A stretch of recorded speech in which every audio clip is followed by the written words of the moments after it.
Hi, I'm Becca from Rivka Photography, and I'm one of the co-hosts of the Fable retreat, and I'm here to give you some tips on Instagram stories. We're going to kind of go over why we even bother with Instagram stories. We're going to go over apps that I use. It's on this page. And last but not least, just like tagging and location stuff. Instagram stories are really important because they get a lot of traffic. Sometimes they get more traffic than your actual feed. I think we've all been there when we're stuck in a loop just going through stories nonstop, and I swear half the time that's how people end up on your story. But we want them to see it, and it's a great place to dump content that doesn't really fit into your feed. So it's a great place also to connect with potential followers and clients. They're going to get to see extra work of yours. They're going to get to know you a little bit more. They're going to know about your personality, and I think that's something that's really important because clients want to know what they're getting into. They want to kind of see that they're going to be comfortable with you. It's kind of like a first impression before you actually meet. So that's really cool. We want to connect with potential clients that are all over as well. Instagram's a great place to get people that aren't local because you can reach an international audience, which is really cool. I personally, just from Instagram, have gotten flown to Spain and other places, so it's something that we want to be on top of these days. Facebook isn't totally dead, but I personally push everything from Instagram through Facebook now because I feel like working on both is a bit of a waste of time, and because they're connected, you might as well just work on this. In my stories, sometimes I'm trying to get better at it, is doing more personal videos, what you're up to, just not necessarily all photography related. Lots of pictures from one shoot instead of throwing up an album. I'm not a big fan of posting albums where you have to swipe through because I often don't swipe through on people's and I feel like you're missing it. Whereas if you post a bunch of pictures from a shoot in your story, then people kind of see more. And saving stuff to highlights is awesome as well because you can have a wedding section, an engagement section, something that people can flick through, and it's kind of like a portfolio that is not on your website, which is super, super helpful because these days I think a lot of people go to Instagram before anything else and then they'll check out your website as opposed to the other way around. So it's a good way to hook people in. It's great to make nice flashy stories too. And these are the apps that I use. My number one that I use is WordSwag, and I actually noticed today that they added a bunch of other fonts, so this is just an app. You can go and add your pictures to the stories and add cute little sayings. You can use multiple fonts or whatever. I use it a lot for if I'm doing model calls or if I just want to add like a cute little flip on there, or if you're advertising for mini sessions or something, you can make a cute little thing in your story and then save it to your highlights where you have your promotions and all that stuff, and it makes it look a little bit more professional than just using the type tool, which is great. Storylux, you've probably seen a lot of people using this one lately as well. It's got all the what are they called? Polaroid cutouts and the film strips where you can add multiple pictures. That's a cool little effect, or where it's got the scratchy sides around the pictures like little frames and stuff. It's a fun way to kind of bump up pictures on there. I use it sometimes when I'm like trying to show pictures of multiple shoots, or when you want to show landscapes in your story and then you can pop them on top of each other instead of having like just the big blanks on either side because stories are obviously in portrait. What else have we got? Ripple is cool. I use Ripple a lot. It's another app, which all of these are free by the way, to a certain point. Or they will have like the little thing inside. I paid for mine because I use them so much and I don't want it to say Ripple at the bottom. I just want it to be my own thing. So Ripple's cool because you can make little videos, you can make collages, you can make like little kind of slideshows that go through, you can pick all your own coloring, and you can add text as well. So I use that a lot when I'm like doing little slideshows when I want to like do a boosted promotion and I just want to make it on my phone and it's really quick so that you're not spending forever on the computer and you can kind of do it on the go. If you're traveling or whatever and you want to do some last minute advertising, it's super easy to make little ads on Ripple. It's definitely worth the $14 or whatever it is a month. Hype type is another good one. It's the same, adding text over top. This is like animated text in this one, which is cool. It like slides in, there's all these different options, like crosses in, whatever. And hype type you can actually put on short videos.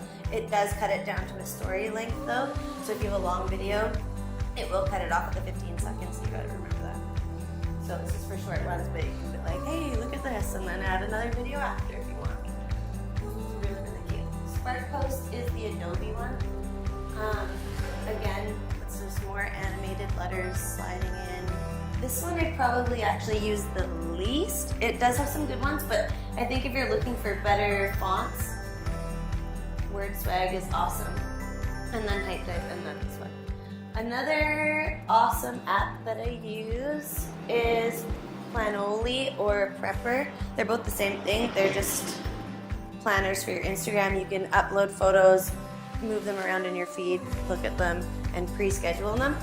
Prepper is awesome because it actually tells you the perfect times to post your pictures for each day. So it takes the guesswork out of it, and it's odd that it changes day to day. Wednesdays, sometimes it'll be like, post at 9:45 at night. And a Tuesday, it'll be like, post at 11:30. So it tells you each day which is gonna be the best time to put up your pictures, which is so nice. It also has a hashtag counter, because how many times have you posted something and it has too many hashtags, and then it just deletes your whole caption and everything, and you don't notice for a while, so you gotta go back, because you need the hashtags for people to see the photos. So this has a counter on it, so you never go over your amount of hashtags, which is nice. Just making sure that we're tagging people in the stories to get more viewers is super important as well. Whoever you're with, vendors, if you're doing weddings or styled shoots, obviously you're going to be working with florists, makeup artists, all that. Tag everyone that you possibly can, because that's going to let them share it, and it's going to be able to bring you more traffic. Also, just saying where you are, especially if you're shooting at a cool location, a hotel, or you're in Mexico or whatever. When I travel, I always post the location because it brings it up to more local people that are there. And also just popping 1 or 2 hashtags is helpful as well. Sometimes I will write hashtags on the text and then just squeeze them down as small as you can so you can't even see them, and just put them in the corner. So it's not really visible and ruining your picture, but it's still getting that pull from Instagram. A good reason to make sure you've got your stories all tight and your hashtags and everything is so that other people see them, including vendors. One time I did a style shoot and I shared 1 sneak peek of the dress, and I made sure I tagged the dress designer in the story and in the main post, and she ended up sharing it. And a bride from Spain saw that, and she had bought the exact same dress, and she said, that's exactly what I want, I need you, and she ended up flying me out to Spain to do her wedding. So it's really, really important to make sure, even if you're not working with a dress designer directly, if you're using their stuff, tag them, because you never know what kind of lead that's going to get you. Even if you're borrowing clothes from the store for a shoot, tag the brand, because they might see your work one day and they might want you to shoot for them, which is amazing. And also locations. We were down in Mexico shooting and just tagged the hotel we were at, and within 2 days had 3 different inquiries for that hotel, weddings there. So it's always helpful to let people know where you are. And it's once you're somewhere, people want you to go back because they see it and they want the exact same thing, even though you're not going to give them the exact same thing. They're going to fall in love with that, and they're going to want to have you there to capture it. So people always say that you want to keep your stuff consistent as well, which is why using the apps for your fonts and stuff, if you're kind of doing the same thing all the time, people get to recognize you without even having your name on it, if that makes sense, because you're keeping your stories and stuff consistent. I always tend to go with the ripple ones. I use the same kind of slideshow every time, and I pick my colors that kind of go with match the theme of my website or whatever, so you keep it all cohesive, which is amazing. I'm going to leave you with all that information, and this is just part of what we're going to be going over at the retreat, so that's awesome. If you got anything out of this, it would probably be the apps, because they're just fun to use. Definitely check out Word Swag, because it's my favorite, Storylux, and the Prepper one, just because it'll save you time being able to pre-schedule your posts. Especially if you're going away or something.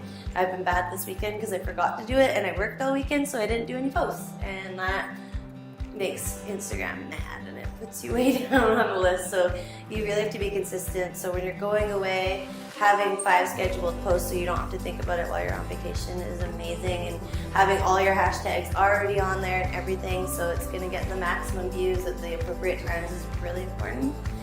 And when we do the retreat, we're going to have a more wide course on like the rest of Instagram and social media and tips and tricks to build it up, because we all want to get to that 10K mark. We all want to have the swipe up option.